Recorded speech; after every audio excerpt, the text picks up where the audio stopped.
নিরামিষী দিনগুলোতে এভাবে বানিয়ে নিন দারুণ স্বাদের ফুলকপি আলু পনিরের রেসিপি। একবার খেলে কিন্তু বারবার খেতে ইচ্ছে করবে।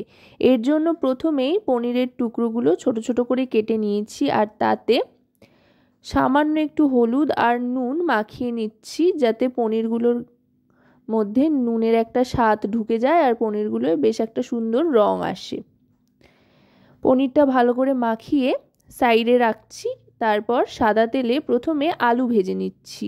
পনিরটা আমি ভেজেই রান্না করব, তবে পনিরটা আগে ভাজতে দিচ্ছি না কড়াইতে। তাতে করে কি হয়, পনিরগুলো ভেঙে যাওয়ার একটা সম্ভাবনা থাকে। আলুটা আগে ভেজে নিলে কড়াইটা বেশ একটু তেলতেলে হয়ে যায়। তারপরে অন্য যা কিছু ভাজবো সেগুলো ভাজতে অনেক সুবিধা হয়। তাই ডুমো ডুমো করে কেটে রাখা আলুগুলো আগে বেশ লালচে করে ভেজে নিলাম। আলুটা ভাজা হয়ে যাওয়ার পর আলুগুলো তুলে নিচ্ছি। আলুগুলো তুলে নেওয়ার পর এবার পনিরগুলো দিয়ে দেব। পনিরগুলো দিয়ে কিন্তু খুব বেশি অপেক্ষা করা যাবে না, দিয়েই সাথে সাথে একটু নাড়াচাড়া করেই তুলে নিতে হবে। পনির এমনিতেই খুব নরম আর চটপট হয়ে যায় যেহেতু। দেখুন একটু লাল লাল স্পট গায়ে আসতে আরম্ভ করলে এগুলো তুলে নিতে হবে।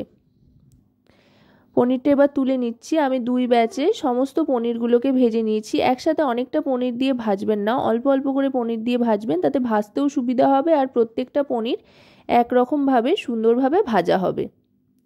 এবার ফুলকপির টুকরোগুলো দিয়ে দিচ্ছি।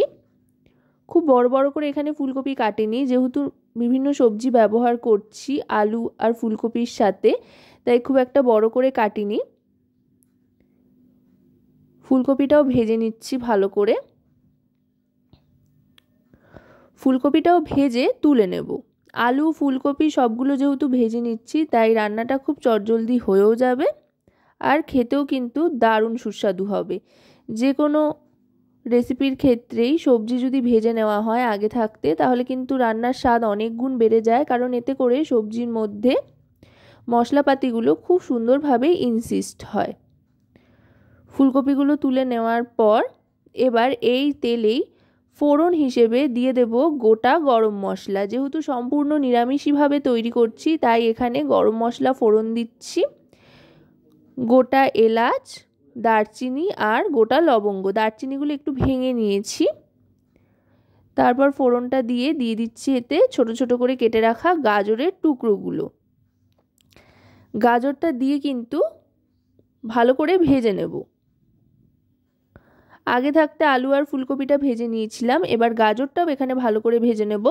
গাজরটা মোটামুটি ভাজা হয়ে আসলে তারপরে এখানে দিয়ে দিচ্ছি টমেটো আর আদা বাটা। এখানে একটা বড় সাইজের টমেটো বেটে নিয়েছি আর তার সাথে নিয়ে নিয়েছি হাফ ইঞ্চি পরিমাণে আদা বাটা। এবার টমেটো আর আদা বাটার সাথে আরও খানিকক্ষণ গাজরটাকে ভাজতে থাকবো। টমেটোর কাঁচা গন্ধটাও এতে চলে যাবে। এবার গ্যাসের ফ্লেমটা লোতে করে দিয়ে দিচ্ছি রোস্টেড ধনে গুঁড়ো আর রোস্টেড জিরে গুঁড়ো। দুটোই কিন্তু আমার বাড়িতেই তৈরি, আপনারা চাইলে দোকান থেকে কিনে আনা ধনে গুঁড়ো জিরে গুঁড়োও ব্যবহার করতে পারেন। এবার দিয়ে দিয়েছি এতে কাশ্মীরি রেড চিলি পাউডার আর পরিমাণ মতো নুন। হলুদ আমি ব্যবহার করছি না, আপনারা চাইলে ব্যবহার করতে পারেন। হলুদের দেওয়া বা না দেওয়াতে কিন্তু স্বাদের তেমন কোনো হেরফের হবে না। এবার দিয়ে দিচ্ছি ক্যাপসিকাম। ক্যাপসিকামটা আগে থাকতে ভেজে নিইনি। ক্যাপসিকাম এমন একটা সবজি যেটা খুব একটা বেশি ভাজতে লাগে না, এমনিই খুব নরম হয় যেহেতু, আর এটা একটু কম ভাজলেই খেতে বেশি ভালো লাগে। ক্যাপসিকামটা দিয়ে ভালো করে মিশিয়ে নিয়ে এবার দিয়ে দেব ফ্যাটানো টক দই। এখানে মোটামুটি 25 গ্রাম মতো টক দই ফেটিয়ে দিয়ে দিয়েছি।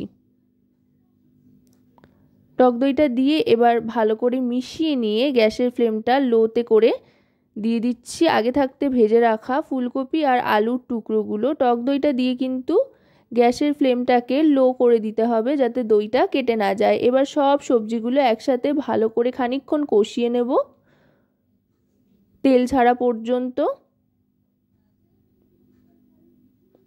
দেখুন কত সুন্দর তেল ছেড়ে দিয়েছে আর বেশ একটা শুকনো শুকনো ব্যাপার চলে এসছে।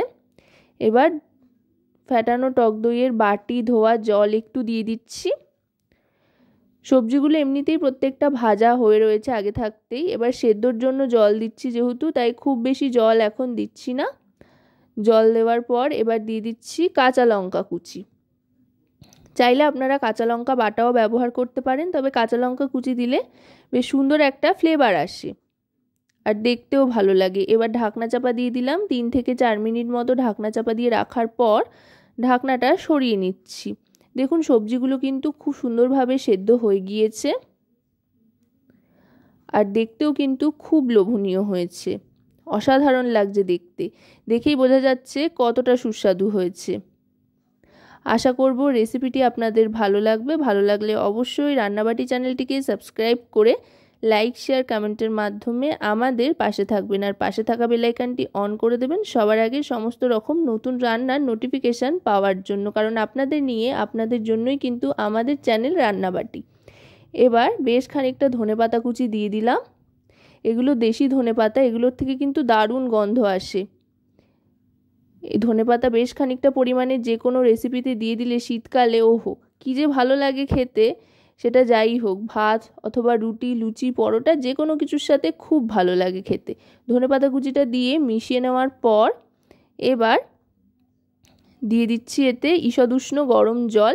যেহেতু একেবারে শুকনো শুকনো বানাচ্ছি না, একটু গ্রেভি হবে, বেশ একটা মাখো মাখো ব্যাপার আসবে যেহেতু, তাই ঈষদ উষ্ণ গরম জল দিয়ে গ্যাসের ফ্লেমটাকে এবার হাইতে করে দেবো, দিয়ে ভালো করে ফুটতে দেব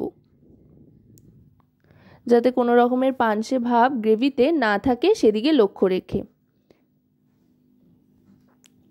দেখুন দারুণ সুন্দর একটা টেক্সচার কিন্তু চলে এসছে। এবার এর মধ্যে ভেজে রাখা পনিরটা দিয়ে দেব।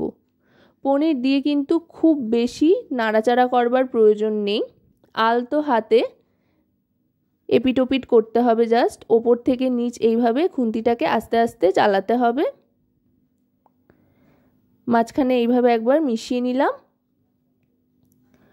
পনির দিয়ে এবার গ্যাসের ফ্লেমটা মিডিয়াম টু হাইতে রেখে আরও খানিকক্ষণ ফুটিয়ে নেব যাতে পনিরের মধ্যে গ্রেভিটা ইনসিস্ট হয় খুব সুন্দরভাবে মশলাপাতিগুলো।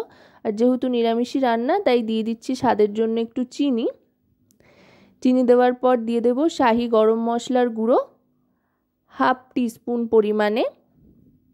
এবার ভালো করে মিশিয়ে নিচ্ছি। সবটা ভালো করে মিশিয়ে নিয়ে এবার লো ফ্লেমে আরও একবার ফুটিয়ে নিয়ে তারপর 1 মিনিট মতো কিন্তু এটাকে স্ট্যান্ডিং টাইমে রেখে দেব। এভাবে কিন্তু অবশ্যই সব শেষে ফুটিয়ে নেওয়ার পর স্ট্যান্ডিং টাইমে রাখতে হবে, তাতে করে কিন্তু এই রেসিপির স্বাদ অনেক গুণ বেড়ে যাবে। তারপরে সার্ভ করে দেব খাওয়ার জন্য।